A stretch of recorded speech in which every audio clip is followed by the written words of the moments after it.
Welcome to my YouTube channel BHB vibes. तो आज हम करने जा रहे हैं study 1 introduction to Nyaya philosophy. इसे हिंदी में न्याय परिचय भी कहते हैं। तो आप देखेंगे इसमें सबसे पहला न्याय है अग्निशिखा न्याय। तो हम अग्निशिखा न्याय को पढ़ेंगे। तो देखिए अग्निशिखा न्याय क्या होता है। Type of nyay is conceptualised on the fact that flame of fire always goes up. ये न्याय बता रहे हैं कि जो फ्लेम है फायर की वो हमेशा ऊपर की तरफ ही जाती है। If there is a fire in a log of wood, if there is a fire in a log of wood, अगर एक लकड़े के टुकड़े में अगर हमने आग लगाई हुई है और अगर हम उसको पॉइंट कर रहे हैं टुवर्ड्स द स्काई, स्काई की तरफ, यहाँ हम उसको नीचे की तरफ पॉइंट कर रहे हैं अर्थ में, तो जो फ्लेम है बर्निंग वुड की वो हमेशा ऊपर की तरफ जाएगी। है जो लकड़े का, उसको अगर हम स्ट्रेट रखें तो भी फ्लेम ऊपर की तरफ जाएगी, अगर हम उस लकड़े के टुकड़े को नीचे की तरफ रखें तो भी फ्लेम ऊपर की तरफ जाएगी। इसका मतलब ये है that it is the nature of flame का नेचर है हमेशा ऊपर की तरफ जाने का। Always goes up and hence it never moves goes down, और वो कभी भी नीचे की तरफ नहीं जाएगी। जो फ्लेम है उसका नेचर है हमेशा ऊपर की तरफ ही जाना। तो पहले पैराग्राफ में हमें यही बताया है कि ये जो अग्निशिखा न्याय है ये एक न्याय है ऑन द फैक्ट दैट जो फ्लेम है, फ्लेम ऑफ द फायर, वो हमेशा ऊपर की तरफ ही जाती है। अगर हम एक लकड़े के टुकड़े में अगर हम आग लगा देंगे और अगर हम उसको ऐसे रखेंगे, समझो यहाँ पे रखा है और फायर यहाँ लगाइए, तो ये इसे ऊपर की तरफ ही जाएगा। हमने आग जलाई है तो जो फ्लेम है या जो उसका धुआं है वो हमेशा ऊपर की तरफ जाएगा। पर अगर हम लकड़े को ऐसे उल्टी दिशा में भी रख सकते हैं, जैसे कि हमने यहाँ पे आग जलाई है, ठीक है, तो ये नीचे जाने की बजाय हमेशा ऊपर ही जाएगी। ये इस पैराग्राफ में हमें समझाया। आइए अब नेक्स्ट पैराग्राफ देखते हैं। In the same a human being also should make his some nature. इसी तरह से इंसान को भी अपना कोई नेचर बनाना चाहिए। आगे उदाहरण है, in the same a human being also should make his some nature. Example, nature of benevolence permanent firm. If a person cultivates his nature of remaining benevolent, he will always remain benevolent towards other, will always remain helping others. अब बताया गया है कि इसी तरह से जो human being है उसको भी अपना कुछ नेचर बनाना चाहिए। अगर कोई पर्सन कल्टीवेट कर रहा है कोई भी नेचर, बिनोवेलेंट का मतलब होता है कि आप फ्रेंडली हो टुवर्ड्स अदर पर्सन, काइंड हो या हेल्पफुल हो towards the other person. Okay, तो वही बताया गया है। तो he will always remain benevolent towards other, तो वो हमेशा दूसरे पर्सन के प्रति बिनोवेलेंट ही रहेगा।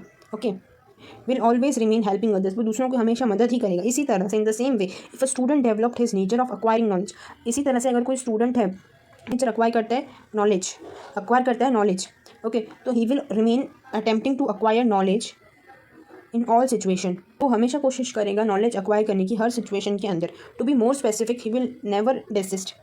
अगर हम इसको स्पेसिफिक वे में बताएं, मतलब वो कोई भी कार्य करना कभी भी छोड़ेगा नहीं। जो वो काम कर रहा है या जो भी वो कार्य कर रहा है वो हमेशा वो करता ही रहेगा। जितने भी अटैम्प्ट लगे वो अटैम्प्ट करता रहेगा उस नॉलेज को प्राप्त करने में। ओके, फिर लिखा हुआ है without considering weather his family situation is favourable और नॉट। वो ये कंसिडर नहीं करेगा कि मेरी फैमिली की सिचुएशन सही है कि नहीं है, मेरे पास एक्स्ट्रा टाइम है कि एक्स्ट्रा टाइम नहीं है। और अगर वो किसी कारण से स्कूल अटेंड नहीं कर पा रहा है, ओके, फिर भी वो कैसे भी अपनी जो नॉलेज है उसे अक्वायर करेगा। अब देखिए, moral essence is that a person must cultivate, develops, make his nature and should maintain it as a flame of fire.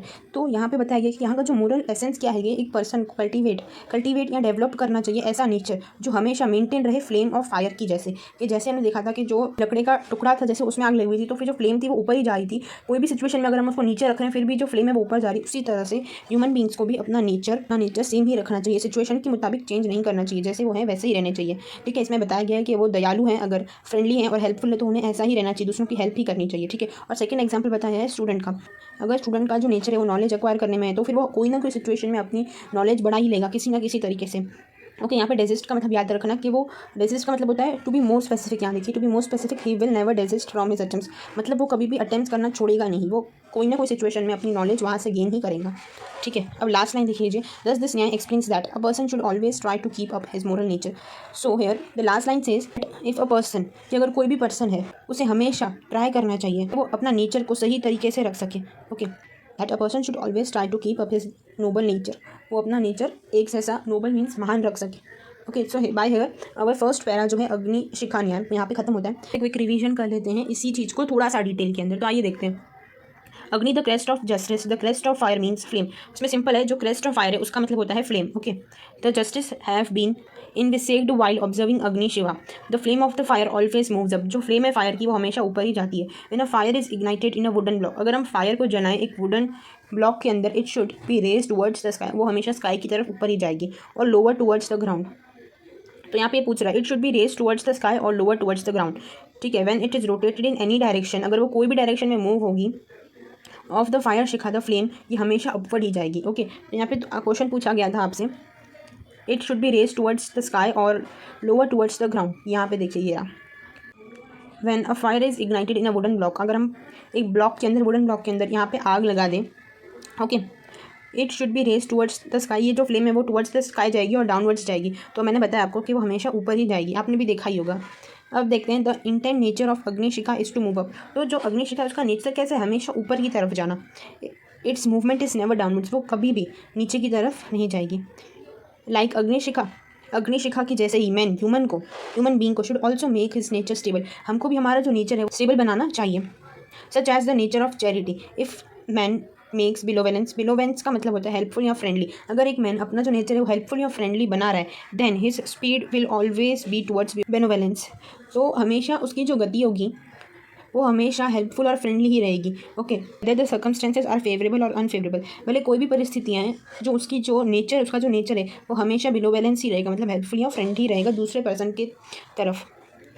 He will continue to do charity, और वो हमेशा चैरिटी करता रहेगा। Similarly if a student makes his nature to acquire knowledge, अगर कोई student acquire करना है knowledge, then जो उसकी जो स्पीड है वो नॉलेज की तरफ बढ़ती ही जाएगी, भले उसके पास कैसा भी टाइम हो, whether the time is favourable और unfavourable, okay. When the circumstances of the house are favourable और अनफेवरेबल, जो हाउस है उसकी जो सर्कमस्टेंसेज है वो कैसे भी हो, instead of going to school, वो स्कूल जा पा रहा हो या ना जा पा रहा हो, अगर जो नेचर है स्टूडेंट का has become to acquire knowledge, अगर उसका नेचर है कि मेरे को नॉलेज अक्वायर करना है, तो वो कोई ना कोई कार्य करते वक्त वहाँ से कुछ ना कुछ नॉलेज अक्वायर कर ही लेगा, कुछ ज्ञान प्राप्त कर लेगा कोई ना कोई कार्य करने से।